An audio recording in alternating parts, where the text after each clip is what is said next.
ને આજે રજૂ કરું છું, કેમ કે આમ તો બધી જગ્યાએ લાખો પબ્લિક કે 50,000 પબ્લિકમાં બેઠો છો અને વાત કરતો હતો, પણ આ વાત મેં ક્યારેય નથી કોઈને કીધી સાહેબ, કેમ કે મારો સમાજ બેઠો તો મને ખબર છે સમાજ મારો બાપ છે, મને જીતાડ છે, મને કદી હારવાની દે, ગમે કોઈ બધે થાય બધે હારી જઈશ, મારો સમાજ તો મારા પડખે જ ઉભો છે.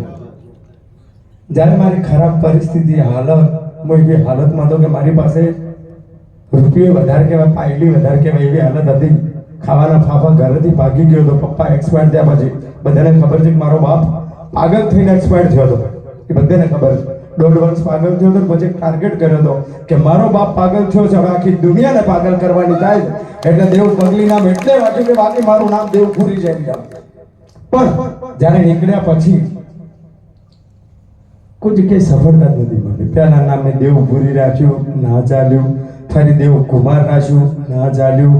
પછી કુમાર દેવ રાખ્યું, ના ચાલ્યું. તમારો હારો ભેગું જ નહીં થતું આ નામમાં, કોક તો કરવું પડશે સ્નેહભાઈ.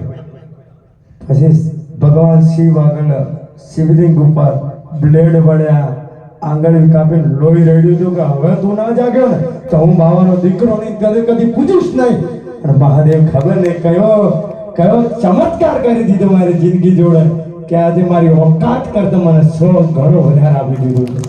મારી હૈસિયત નથી કે આ સ્ટેજ ઉપર ને આવા મહાનુભાવો જોડે ને તમારી જોડે બોલી શકું, કેમ કે હું પહેલાથી જ કહું છું કે હું ભૂલથી બનેલો કલાકાર છું, હું કલાકાર નથી. એક જ ટાર્ગેટ કર્યો છે કે હું ઇતિહાસ વાંચવા નથી આવ્યો, ઇતિહાસ બનાવવા આવ્યો છું અને છું. દુનિયાની કોઈ તાકાત હજી કહું છું અમારા એકરા ઉપર લાગુ નથી પડતું. તમે બધા જ કલાકાર છો, તમારાથી સ્વતંત્ર એક પોતે ખુદ ધુરંધર એમ કહું, હું પોતે ધુરંધર છું, મારા ઉપર કોઈ છે જ નહીં. એટલે વાત ખતમ, એટલે તમે સ્ટાર સમજ્યા? મેં બહુ મોટી વાત કરી લીધી તમારા માટે, થાળી પાડો.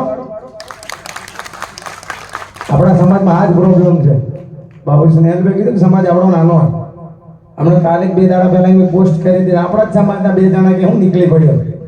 આવો આપણા સમાજની હું કદી બુરાઈ નથી કરતો, હંમેશા સમાજ યાદ કરી દો. અડધી રાતે ઉભો જ રહ્યો, કોઈ બોલાવતું જ નહીં તો આવું, કોઈ બોલાવે તો આવું ને. દેવ પગલી એમ જ સમજે છે કે બહુ મોટો કલાકાર છે, બહુ મોટું નામ થઈ ગયું, ઇન્ડિયા લેવલે નામ છે ને અભિમાની. અરે અભિમાની પહેલા નજીક તો આવો, કોકના નજીક જાશો તો ખબર પડશે. આ મોલ્લો મારાથી 17-15 વર્ષથી મારી દોસ્તી છે. મોલ્લાએ કદી યાદ ના કર્યો, દેવ પગલી ના ઉભો હોય એવો એક દિવસ નથી, દાખલો નથી ભણતો. કેમ ઉભો રહું છું? કેમ કે મારો પરમ મિત્ર છે, મને બહુ હૃદયથી ઓળખે છે, એને ખબર છે. આજે પણ 100% જેમ લાખ રૂપિયા કમાવું છે, અમે 70,000 રૂપિયા કે 70% રૂપિયા પશુ પક્ષી તો આજે ઉડાડી દઉં છું.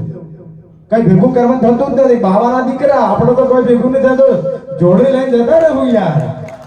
હે કોઈ ટેન્શન નહીં લેવાનું. પણ તમે બધાને કલાકાર ભેગા થયા છે. સ્નેહલભાઈ બહુ મોટી વાત કરી, સાહેબે બહુ મોટી વાત કરી, કેસી સાહેબે બહુ સારી વાત કરી. સમાજને એક વાત કહું છું કે જીવનમાં જો આગળ વધવું હોય ને તો કોકની નિંદા બંધ કરી નાખજો, પગ ખેંચવાનું બંધ કરી નાખજો. બાકી દુનિયાની કોઈ તાકાત તમને આને ટાર્ગેટ કરજો. બચ્ચનને અડવાન થાય તો અડી જવાનું, અડવાનું. અડશો નહીં તો કઈ ભેગું નહીં થાય. અને તમારે એમ સમજવાનું કે મારાથી કોઈ મોટો બીજો કોઈ છે નહીં. કેમ કે તમે કઈ સમાજમાંથી આવો છો? 10 નામ એટલે તમારો બાપ કોણ? પછી બધાને દેવોને બાપ હોય તો પછી ડરવાની ક્યાં જરૂર છે બાબા? એના જોડે કગરી પડો. કોઈ કલાકાર પાસે હાથ નહીં ફેરવવાની જરૂર પડે જિંદગીમાં. કોઈ જગ્યાએ હાથ ફેર કરે મને કામ આપો, મને કોઈ સપોર્ટ નથી કર્યો. હજી કહું છું દેવ પગલી આજ પાટણ મેં જગદીશભાઈ નો ઉભા થાવ. જગદીશભાઈ, આ જગદીશભાઈ 15 વાર પહેલા એમની પાસે કામ માંગવા ગયો. બતાવો જગદીશભાઈ. આજ પાટણમાં નામ મને નથી ખબર, કોઈ બિઝનેસમેન હતા, એમના પાસે હું ગગરીને એમ કીધું સાહેબ મને લખતા આવડે છે ને એક્ટિંગ કરતા આવડે, મને કે ચાન્સ આપો. ઘણી જગ્યાએ કગર્યો છું. ઇરફાન પઠાણ, યુસુફ પઠાણ, નયન મોંઘિયાથી માંડી મુંબઈના અક્ષય કુમારના બંગલા સુધી, સુની શેટ્ટીના ઘર સુધી ધક્કા ખાઈને આવ્યો તો કોઈ ભેગું નથી થયું. પછી મને યાદ આવ્યું કે મારા બનાસકાંઠામાં મારી જગદંબા બેઠી હોય અને મારે ક્યાં કગરવાનું થાય છે એમને. અને માં મારે કગર્યો અને પછી સફર ચાલુ કરી દી અને કચ્છથી માંડી સૌરાષ્ટ્રથી માંડીને પહેલું જ ગીત જ્યારે લાવ્યું ત્યારે બજારમાં હું રાઇટર ને એક્ટર હતો એમ વિચારતું કે હારું મારું ભેગું તો થવા નથી પણ લાવો ટ્રાય ગાવાનું તો કરીએ આપણે ગાયકોના જમાના ચાલે એક્ટરોની કોઈ વેલ્યુ જ નથી હો એટલું યાદ રાખજો એક્ટરમાં એવું જ હોય કે આ બચારો સિંગર મોટો આ અત્યારે ગુજરાતીમાં ભોજપુરીમાં હરિયાણીમાં રાજસ્થાનમાં એ સિંગર એટલે મને મારે એક્ટિંગ કરવી મને કોઈ નાના રોલ આપીને એવું કરે મેં કીધું કલાકાર પણ દેવા પૈસા બનાવવા હોય તો નહીં ભેગું થાય નહીં અને પહેલું જ ગીત લાખ રૂપિયાનો ગાગરો 425 મિલિયન હવે ગામે શું કીધું અટ્ટે ગટ્ટે ચાલ્યો ભૂલથી ચાલ્યો કલાકાર મને જો ગાતા આવડે જેમ કે હું નખરે કરીને આવ્યો ચોટીઓ વાળીને આવ્યો પેલે કૂતરા પહેરવાની ચેનો પહેરીને આવ્યો બધું ઊંધું કરીને આવ્યો તો લોકો કે આ ચાલે બીજું ગીત આવ્યું માં મારી આબરૂનો સવાલ 150 મિલિયન 150 મિલિયન એટલે ખબર તો પડે ને મિલિયન 1 મિલિયન એટલે 10 લાખ એના પછી પાછો કોરોના આવ્યો આપણા ગાડો વળી ગયા ભરણ આવી ગયું મર્યા હવે આપણું કાઢો ફરી લોકોને એમ થયું કે હવે દેવ પકડી ચાલે મને ડર થઈ ગયો કે આટલું મોટું નામ કમાયા આટલું ભેગું કર્યું અમદાવાદ મારું સામ્રાજ્ય ઊભું કર્યું ફલાણું વળી પાછા આહેડ આવવાનું થાય ગામમાં કેમ મરવાનું મર્યા કીધું ફરી માટલા ઉપર માટલું આવ્યું એક જ વર્ષમાં 215 મિલિયન અને પછી ટાર્ગેટ કર્યો કે હવે ભારતને છોડવું નથી એટલે ચાંદવાલા મુખડા આખા વર્લ્ડ વાઇડ હિટ કરી દીધું ગીતને અને એ રેકોર્ડ આજે પણ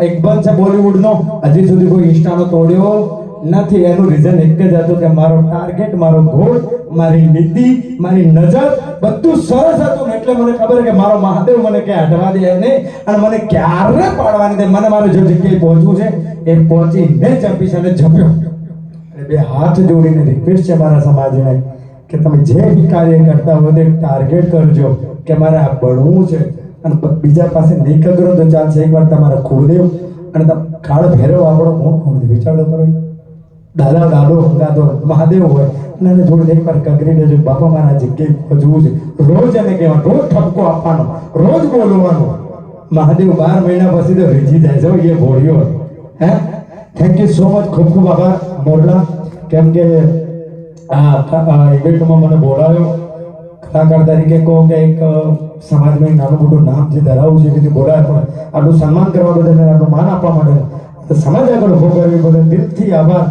તમામ મહાનુભાવોનો દિલથી વંદન કરું છું થેન્ક યુ સો મચ